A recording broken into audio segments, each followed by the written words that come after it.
ሰባተኛው ጥያቄ አንድ ሶስተኛ ሸ ሲደመር 5 እኩል ይሆናል 11 የሚለውን መስመራዊ የእኩልነት አረፍተ ነገር እውነት ሊያደርግ የሚችለው የሸ ዋጋ ስንት ነው ነው የሚለው። ይህን በምትሰሩበት ጊዜ መተካት ትችላላችሁ፣ ግን እኔ አሰራሩን ላሳያችሁ። አንድ ሶስተኛ ሸ ሲደመር 5 እኩል ይሆናል 11። ስለዚህ አሁን የምናደርገው ምንድነው? የዚህን እኩልነት አረፍተ ነገር መፍትሄ እንፈልጋለን። አንድ ሶስተኛ ሸ ሲደመር 5 ሲቀነስ 5 እኩል ይሆናል 11 ሲቀነስ 5 እናደርጋለን። አንድ ሶስተኛ ሸ 5 ሲቀነስ 5 0። አንድ ሶስተኛ ሸ እኩል ይሆናል 11 ሲቀነስ 5 6። አሁን የምናደርገው ምንድነው? እዚህ ጋር ክሪስ ክሮስ ማባዛት ኦቨር 1 እናደርግና ይህንን ክሪስ ክሮስ ማባዛት ማለት ነው። ስለዚህ ሸ ሲባዛ በአንድ ሸ እኩል ይሆናል 3 ሲባዛ በ6 3 ሲባዛ በ6 እናደርጋለን። ሸ እኩል ይሆናል 3 ሲባዛ በ6 ስንት ነው? 3 ሲባዛ በ6 18 ማለት ነው። ስለዚህ የሸ ዋጋ ስንት ነው? 18 የሚለው መልሳችን ነው ማለት ነው። ስምንተኛው ጥያቄ አንድ ያልታወቀ ቁጥር በ6 ተባዝቶ 3 ተቀንሶበት 27 ቢሆን ያልታወቀው ቁጥር ስንት ነው የሚለው። ስለዚህ አንድ ያልታወቀ ቁጥር ሸ ማለት ትችላላችሁ። ሸ በ6 ተባዝቶ 6 ሸ ሲቀነስ 3 እኩል ይሆናል 27። ይሄ ነው የእኩልነት አረፍተ ነገሩ። ስለዚህ ይሄን ነው የምናሰላው ማለት ነው። 6 ሸ ሲቀነስ 3 ሲደመር 3 እኩል ይሆናል 27 ሲደመር 3። የእኩል ይሆናል አረፍተ ነገር የምንለው በሁለቱም ሳይድ የምንደምር ከሆነ በሁለቱም ሳይድ ነው የምንደምረው። ምክንያቱም የእኩልነት አረፍተ ነገር ልክ እንደ ሚዛን ነው። ሚዛኑ እንዳይዛባ በሁለቱም ሳይድ መደመር ከሆነ መደመር፣ መቀነስ ከሆነ መቀነስ አለብን ማለት ነው። ስለዚህ 6000 እኩል ይሆናል ይሄኛው ይጣፋል 0 ይሆናል 27 ሲደመር 3 30። አሁን ሸ ብቻውን እንዲቀርልን ሲካፈል ለ6 ሲካፈል ለ6 6 በ6 ይጣፋል። ሸ እኩል ይሆናል 30 ሲካፈል ለ6 ስንት ነው? 5 ማለት ነው። ስለዚህ የሸ ዋጋ 5 ነው። መልሳችን 5 ነው ማለት ነው። ለ5 ዘጠነኛው ጥያቄ የሚከተለውን ሰንጠረዥ በ5 ትምህርት ቤቶች የተማሪዎች ብዛት ነው ይላል። ከዚህ ሰንጠረዥ ትልቁ ተማሪዎች ብዛት ያለው ትምህርት ቤት እና ትንሹ ተማሪዎች ብዛት ያለው ትምህርት ቤት ልዩነት ስንት ነው ነው የሚለው። ስለዚህ መጀመሪያ መረጃውን የምትመለከቱት 598 658 951 915 598 ትልቅ ተማሪዎች ያለው ማን ነው? ሐመርሃ ነው። ስለዚህ ሐመርሃ ስንት አለ? 951 አለ። ልዩነት ማለት መቀነስ ስለሆነ ትንሽ ተማሪዎች ብዛት ያለው ማን ነው? 598 589። ስለዚህ ትንሹ ማን ነው? 589 ነው ማለት ነው። 951 ሲቀነስ 589 የምናደርገው 1 ሲቀነስ 9 ስለማይችል እንበደራለን። 11 ሲቀነስ 9 2። ይሄኛው ስላበደረ 4 ሆኗል። 4 ሲቀነስ 8 ስለማይችል ከዚህ እንበደራለን። 14 ሲቀነስ 8 6። ይሄኛው ስላበደረ 8 ሆኗል። 8 ሲቀነስ 5 3። ስለዚህ መልሳችን 362 ነው ማለት ነው። 362 የሚለው ለመልሳችን ነው። ሌላኛው ጥያቄ 10ኛው ጥያቄ የ11 የ15 የ26 የ23 እና የ25 ቁጥሮች አማካይ ስንት ነው ነው የሚለው። የእነዚህን ቁጥሮች አማካይ ለማስላት መጀመሪያ ቁጥሮችን አማካይ ማለት የቁጥሮች ጠቅላላ ድምር ሲካፈል ለብዛታቸው ነው የምናደርገው። ስለዚህ 11 ሲደመር 15 ሲደመር 21 ሲደመር 23 ሲደመር 25 ሲካፈል ለስንት ብዛታቸው ስንት ነው? 1 2 3 4 5 ሲካፈል ለ5 ነው የምናደርገው። ስለዚህ እነዚህን ቁጥሮች በነገራችን ላይ በጣታችን መደመር እንችላለን። 11 ሲደመር 15 15 ሲደመር 21 21 ሲደመር 23 20 ለመደመር ሲደመር 50 ሲቀነስ 30 23 3 ለመደመር የለንም ሲደመር 10 ሲቀነስ 7 ሲደመር 25 25 መልሱ 95 ማለት ነው። ስለዚህ ድምራቸው ስንት ነው? 95 ሲካፈል ለ5 ነው የምናደርገው። 95 ሲካፈል ለ5 95 ለ5 እናካፍላለን። 95 ሲካፈል ለ5 9 ሲካፈል ለ5 አንድ ጊዜ 5 4 5 45 ሲካፈል ለ5 9። ስለዚህ መልሱ 19 ነው ማለት ነው። አማካያቸው ስንት ነው? 19። የ11 15 የ21 የ23 እና የ25 ቁጥሮች አማካይ ውጤት 19 ነው ማለት ነው። አማካይ ማለት የቁጥሮች ጠቅላላ ድምር ለቁጥሮች ብዛት ተካፍሎ የምናገኘው ውጤት ነው።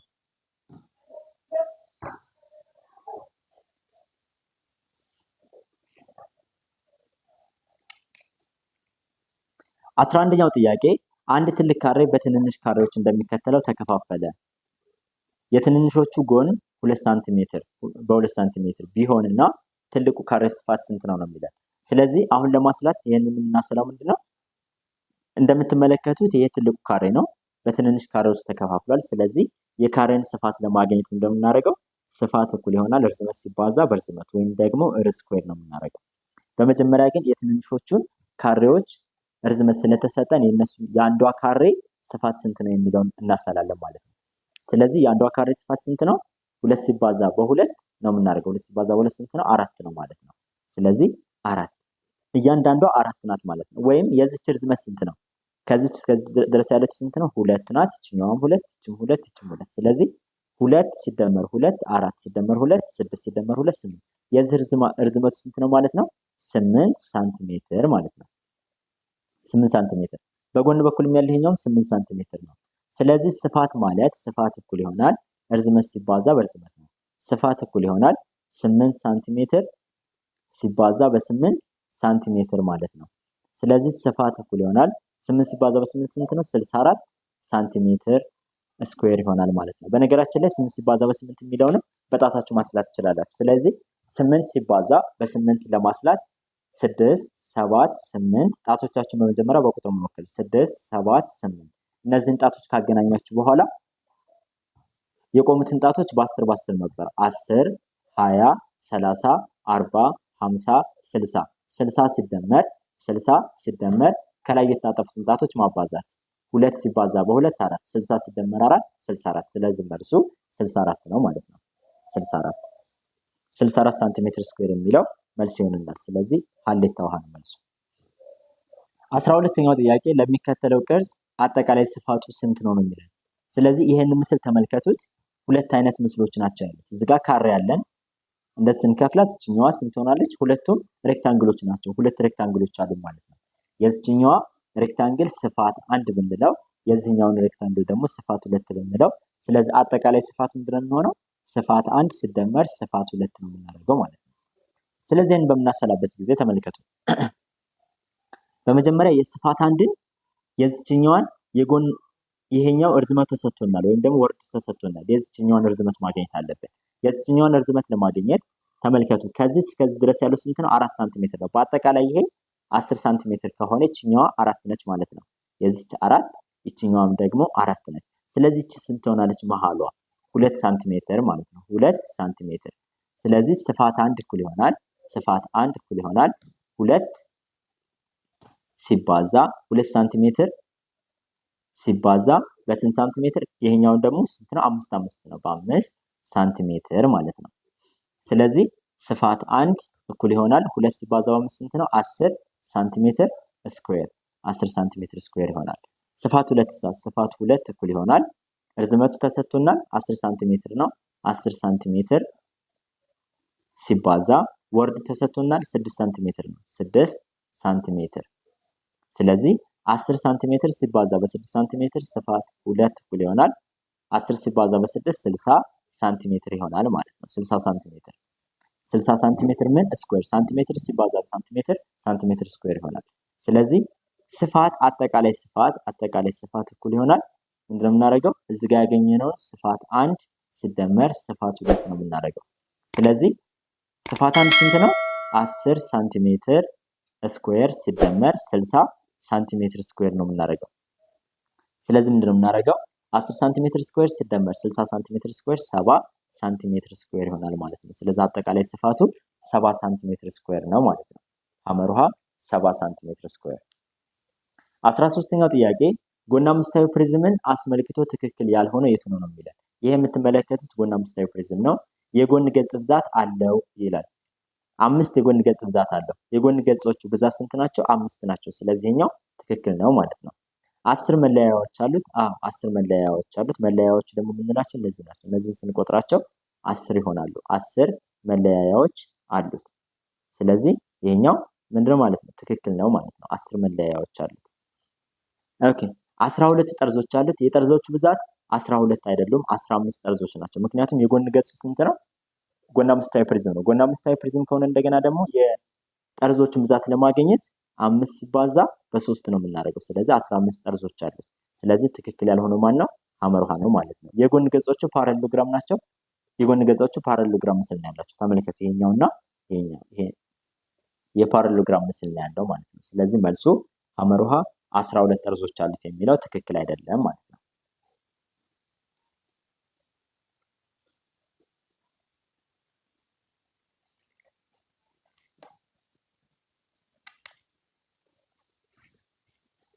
አስራ አራተኛው ጥያቄ ከሚከተሉት ምስል ስንት ምጥጥናዊ መስመር አለው ነው የሚለው። 14ኛው ጥያቄ የሚከተለው ምስል ስንት ምጥጥን መስመር አለው ነው የሚለው። ስለዚህ የምጥጥን መስመር የምንለው አንድ ምስል ምጥጥናዊ መስመር አለው የምንለው ምስሉ በሚታጠፍበት ጊዜ እኩል ምስል መመስረት የሚችል ከሆነ ነው። ስለዚህ ይህ የምትመለከቱት ምስል ሁለት ምጥጥናዊ መስመር አለው። አንደኛው በዚህ የሚሰምረው መስመር ይሄ አንድ ምጥጥናዊ መስመር ነው። ሁለተኛው እንደገና ደግሞ በዚህ የምናሰምረው መስመር ይሄ አንድ ምጥጥናዊ መስመር ነው። ስለዚህ ሁለት ምጥጥናዊ መስመር አለው ማለት ነው። ሁለት ምጥጥናዊ መስመር አለው። 15ኛው ጥያቄ ከዚህ በታች የተሰጠው አንግል ስም ምን ይባላል ነው የሚለው። 6 አይነት አንግሎችን ተምረናል። የመጀመሪያው ሹል አንግል ነው። ሹል አንግል የምንለው የልኬት መጠኑ ከ0 ዲግሪ እስከ 90 ዲግሪ የሆነ አንግል ነው። ሁለተኛው ማዕዘናዊ አንግል ነው። ስለዚህ የሹል አንግል ምስል እንደዚህ አይነት ነው። ይችኛዋ ሹል አንግል ነች ማለት ነው። ማዕዘናዊ አንግል ነው። ሁለተኛው ማዕዘናዊ አንግል ደግሞ ማዕዘን የሚፈጥር ወይም ደግሞ 90 ዲግሪ የሚለካ የአንግል አይነት ማዕዘናዊ አንግል ይባላል። ይሄኛው 90 ዲግሪ ይለካል። ይሄኛው ደግሞ ሹል አንግል ነው ከ0 ዲግሪ እስከ 90 ዲግሪ ማለት ነው። ይሄኛው ደግሞ ዝርጥ አንግል ነው። ዝርጥ አንግል የልኬት መጠኑ ከ90 ዲግሪ የበለጠ ከ180 ዲግሪ ያነሰ ነው። ስለዚህ ይሄኛው ዝርጥ አንግል ነው ማለት ነው። ዝርጥ አንግል። ዝርግ አንግል የምንለው ደግሞ ቀጥታ ስትሬት ላይን ከሆነ ዝርግ አንግል ነው። ይሄኛው ከሆነ ደግሞ ምንድነው? ዝርግ አንግል ነው። ጥምዝ አንግል የምንለው ደግሞ ከ180 ዲግሪ የበለጠ ከ360 ዲግሪ ያነሰ ማለት ነው። ስለዚህ እንደዚህ አይነት አንግል ከሆነ አንግሉ ምንድነው? ይሄ ዙሪያውን ያለው ነው። ይሄኛው ጥምዝ አንግል ነው። ስለዚህ የዚህ ምስል ምን አይነት አንግል ነው? ዝርጥ አንግል የሚለው ለነው መልሱ ማለት ነው። 16ኛው ጥያቄ የእኩልነት አረፍተ ነገር 2/3 ሸ ሲቀነስ 13 ሁለተኛ እኩል ይሆናል 31 ነው የሚለን። ይህንን ለማስራት የሸ ዋጋ ስንት ነው ነው የሚለን 2/3 ሸ ሲቀነስ 13 ሁለተኛ እኩል ይሆናል 31። ስለዚህ ምንድነው የምናደርገው? 2/3 ሸ ሲቀነስ 13 ሁለተኛ ሲደመር 13 ሁለተኛ እኩል ይሆናል 31። 31 ሲደመር 13 ሁለተኛ ነው የምናደርገው። ስለዚህ 2/3 ሸ እኩል ይሆናል ይሄኛው 0 ይሆናል ይጣፋል ማለት ነው። 31 አንደኛ ሲደመር 13 ሁለተኛ ነው የምናደርገው። ስለዚህ 2/3 ሸ እኩል ይሆናል የአንድና የሁለት ትንሹ የጋራ ብዜት ማለት ነው 2 ነው። እነዚህን ክፍልፋዮች እንደምራለን ማለት ነው። 2 ሲካፈል ለ1 2 ሲባዛ በ31 62 62 ሲደመር 2 ሲካፈል ለ2 1 ሲባዛ በ13 13። ስለዚህ 2/3 ሸ እኩል ይሆናል 62 ሲደመር 13 ስንት ነው? 75 75 ስንተኛ? 75 ሁለተኛ 75 ሁለተኛ። ስለዚህ 2/3 ሸ 2/3 ሸ እኩል ይሆናል 75 ሁለተኛ ማለት ነው። ይሄ ማለት ደግሞ ሸ ብቻው እንዲቀርልን በተገላቢጦሽ እናባዛለን። በስንት ወይም ደግሞ ክሪስክሮስ እናባዛለን። ስለዚህ ሲባዛ በተገላቢጦሽ ስናባዛው በ3 ሁለተኛ ሲባዛ 3 ሁለተኛ 3 በ3 ይጣፋል፣ 2 በ2 ይጣፋል። ማን ይቀረናል?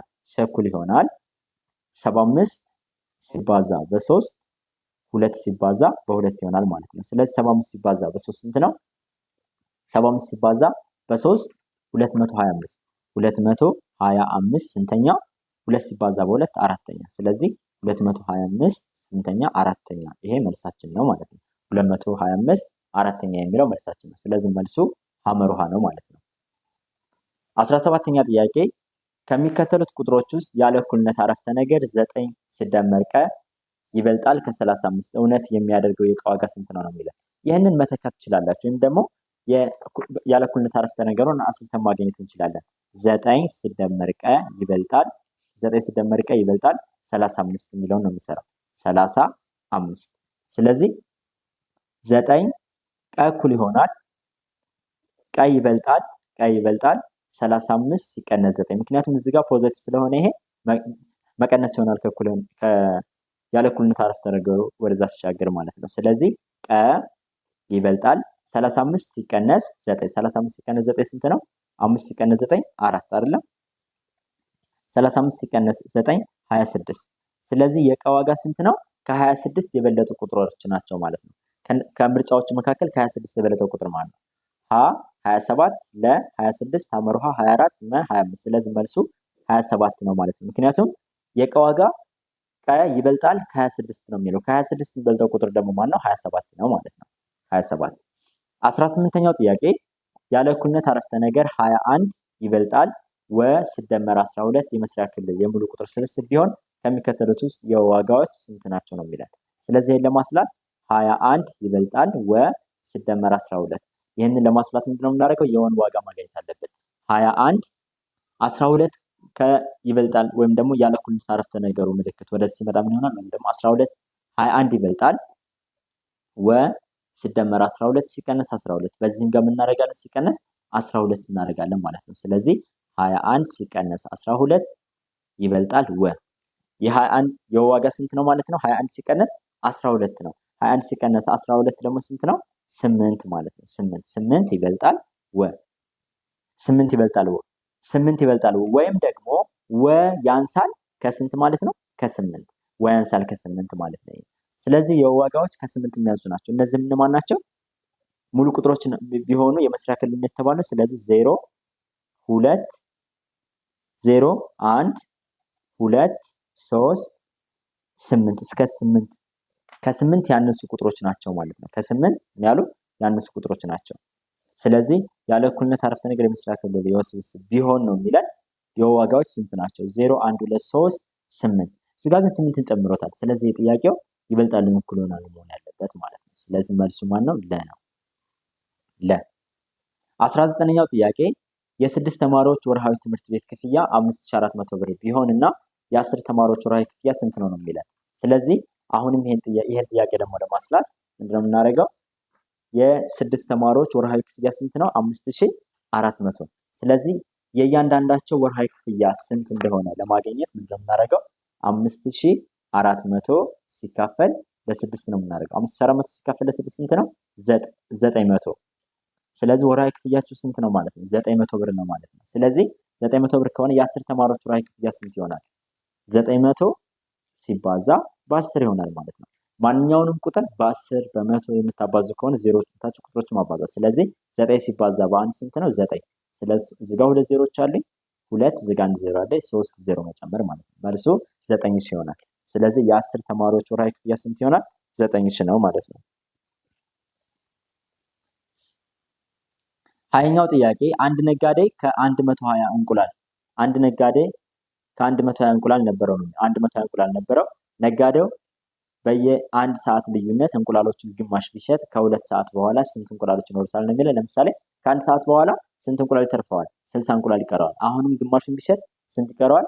30 እንቁላል ይቀረዋል ማለት ነው። ስለዚህ ከ2 ሰዓት በኋላ 30 እንቁላል ይቀረዋል ማለት ነው። ኦኬ ሌላኛው ጥያቄ 21ኛው ጥያቄ 90 ዲግሪ ቀጣያማ አንግል የሆነ የቱ ነው የሚለው። የ90 ዲግሪ ቀጣያማ ማን ነው?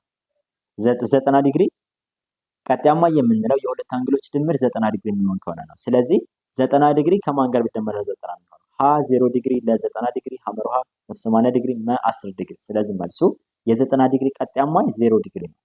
0 ዲግሪ ነው።